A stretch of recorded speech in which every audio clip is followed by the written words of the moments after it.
Continuing here, I said I didn't want to pontificate. I wasn't in the mood because I'm feeling under the weather, not too frisky, so to speak.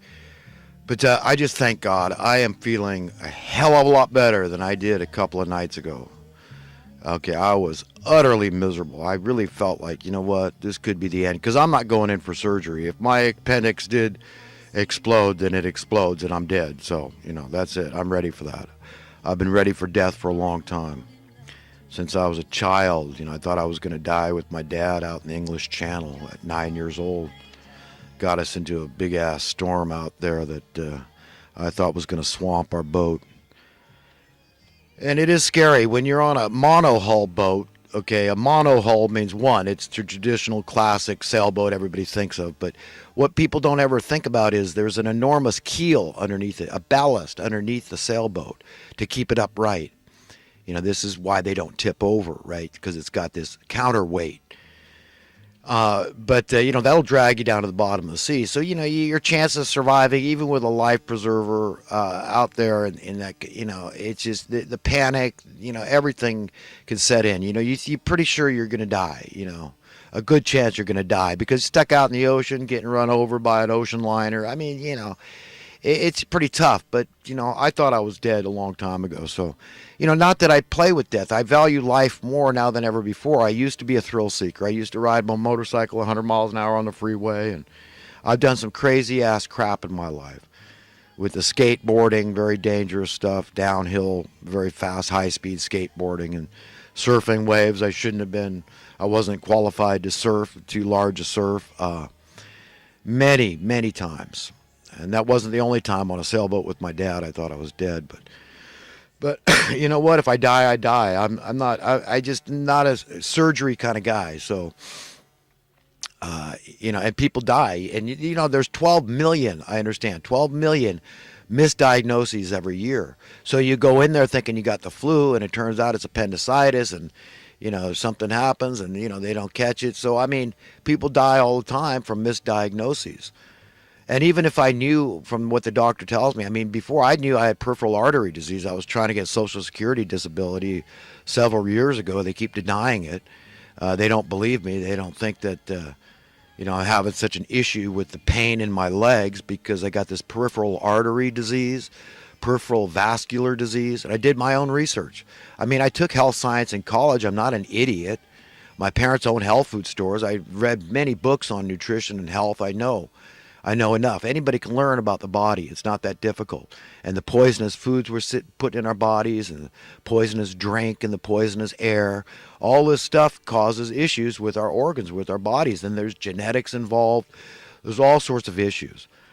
But anyhow, before I went to the doctor, I knew that I had peripheral artery. I knew that's what it was. And then when they diagnosed me and I had to go get the imaging done on my legs and all this, and sure enough, yeah, you've got peripheral. It's still Social Security. They're waiting for me to die. They don't want to send me a check. Okay, so I keep plugging along. I can't work very much anymore because it is so painful.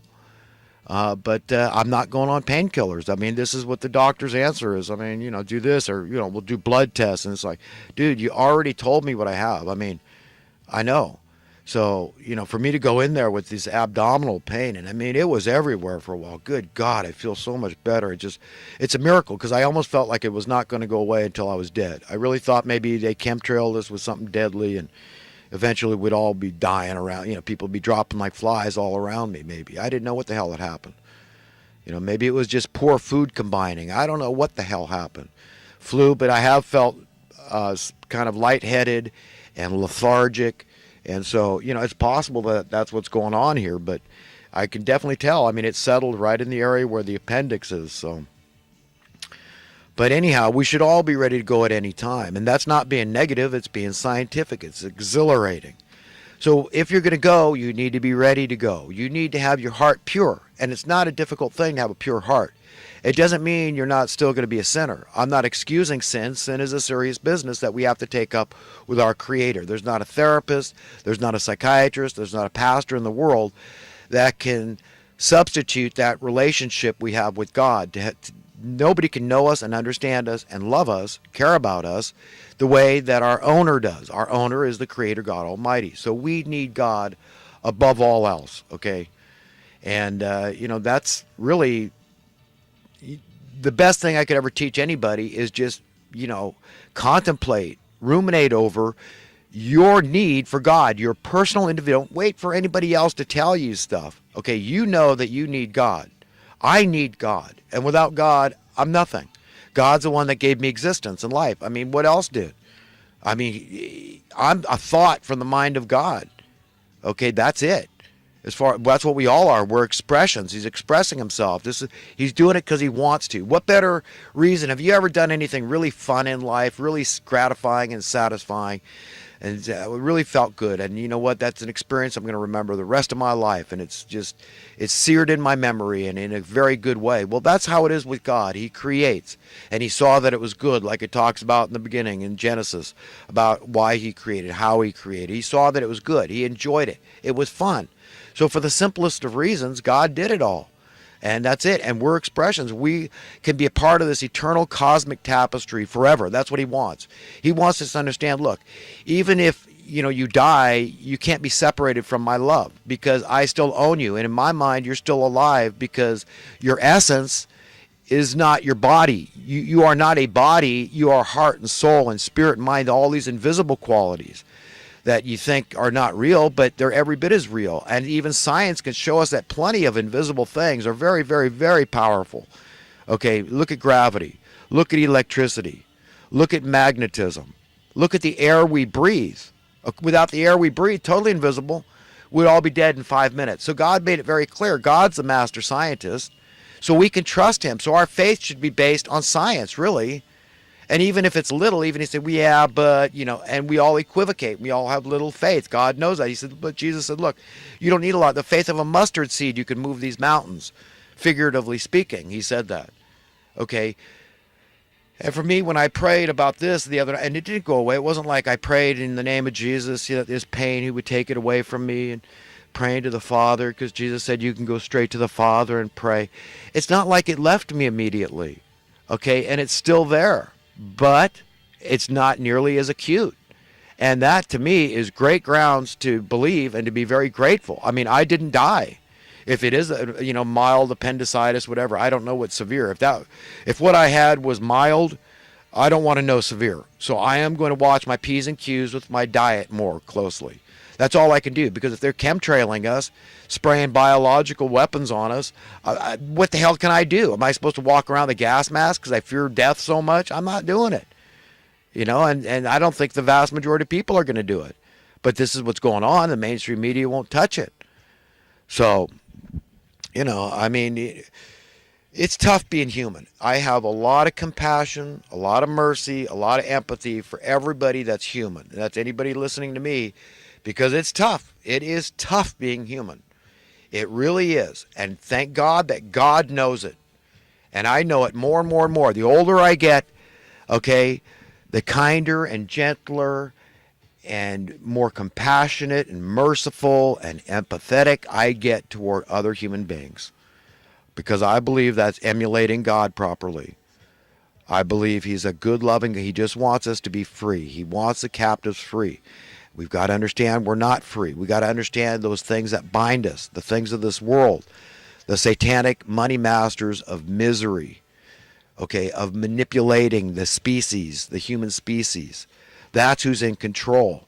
And all we can do is say they're going to control me as little as possible. I'm going to value money. It's at the bottom of my values. In fact, I wish it didn't exist. On one hand, just like every other human being, God knows that I love money because I love to pay my bills. I don't want to be in financial fear, so I love not being in financial fear. God knows it. Confess it. Admit it. So you love to be financially secure. You like to be financially out of fear. Admit it. Confess it. God already knows. But also, okay, and it's not inconsistent, it's paradoxical, to say, I hate money, and I wish to God it was never invented. That's the honest to God truth. Satan, the devil, is in the details. This is his shtick. He invented it, and these human beings are agents of Satan, witting or not. All those that say money is the answer, human beings can't live without money. These are satanic liars from the pit of hell. Okay, you're going to tell me every other creature that's is by far and away less intelligent than human beings, they all have no use for money. None of them. None of them. Every single creature on the face of the earth, from insects to elephants, would rather have a bite of its favorite food than $1 billion. And you're going to tell me that human beings absolutely cannot live without money. Do you understand? So you're a liar, or you are utterly deceived. You are delusional. You understand? If you believe that. That's what I want to get. I want to try. I talk about sitting, about looking at things out of the box, stepping out of the box. Think way outside the box. Okay, that's what I'm talking about. See things through God's eyes. The money is a competitor. Okay? God is a jealous God, and he is jealous of those things that take away attention from him. And money is at the top of that list. It is the things of this world, the temporal, carnal, worldly, fleshly things of this world that he's talking about here. That's it. And money is at the very top of that list. We've got to wean ourselves off. Got to figure this out. And this is what the evildoers, these satanic, some of these people are unabashed. They admit they're Luciferians, and that's it. That's a side I'm on, and I'm going all the way. I'm invested in the money masters. I'm a sycophant for the money masters, and I don't care what you say. You're stupid. You're foolish. You're not pragmatic. You lack common sense. You're not practical because you don't value those things I do. And money is at the top of my list of values. I love it. And you're a liar if you don't. And like I said, we all have to admit we're all money lovers. We all have a propensity and inclination, right, to love money, and for the reasons I just stated. Okay?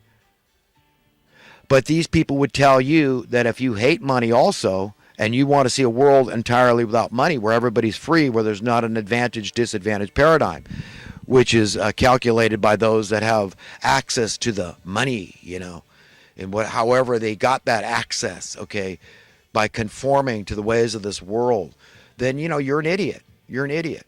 That's how these people think. That's how you've been trained. So it sounds really outlandish. It sounds really far out. It sounds really off the wall. It sounds really radical when a clown like me tells the public that, hey, figure it out. Okay, progress has a definition, and progress means progress, socially, politically, economically speaking. Okay, things are not supposed to get more burdensome. That's regress. They're supposed to get less burdensome. How does that happen? Through the soundness of the economic policies. That's it. That's it. You need your cost of living in decline, and there's a very good reason. I've spelled that out over and over too. That's because we find easier and easier ways to produce not only the things we want, or not only the things we absolutely need, which are few: food, shelter, water, energy needs. Okay, very few things. And the things we want, okay, which are manifold, many things, right? So, and you cannot let the progress, the industrial age cannot work for just a small group of people. It's yeah, but I own the factories. I'm the guy that, paid the workers to manufacture the automation, the robotics, and all this technology that made it so easy to mass produce stuff. So I should have all that wealth. And it's okay that I keep oppressing you more and more and more. That's okay. I mean, they bought us into that somehow this is okay. And that we're going to skate, that we don't have to answer to God somehow. And, our relationship with, others in our lives, that's for a lot of people, that's their only relationship with God is other human beings. And yes, although we're made in the image and likeness of God, we're not gods. Every one of those people that you meet is fallible. They're sinners, and they can be evil. That's it. That's the whole idea of being a sinner. And to a degree, we have evil. If we're willfully going to go against what we know to be right and separate ourselves of our own free will and accord from God's truth, from God's, what he tells you in your heart, you shouldn't do that thing, but you do it anyhow. Do you understand? So everybody you think is a God you look up to, and all this person, I just want to be like them. They're my role model. See, human beings become the God to a lot of people that are agnostic, or that they say, oh, well, I'm just not religious, you see. I'm kind of Buddhist, I'm kind of wishy-washy, I'm kind of not sure, whatever it is. So they're not devoted. They're not in, they're not devoted to finding out the truth, the whole truth, nothing but the truth, because they know there's a lot more to the picture and they're not willing to look at it. That's the ignorance is bliss philosophy. And so they say, look, to believe that way is to go against my own self-interests. And so I've got to believe this or just not even think about it because it makes my head hurt. I cannot think about, what this guy is saying. I cannot think about the fact that he says, look, you could end the vast majority of crime overnight virtually, okay, just by ending desperate poverty. And it'd be dramatically cheaper for society. Do you understand? Your taxes would go down, everything cheaper. You understand?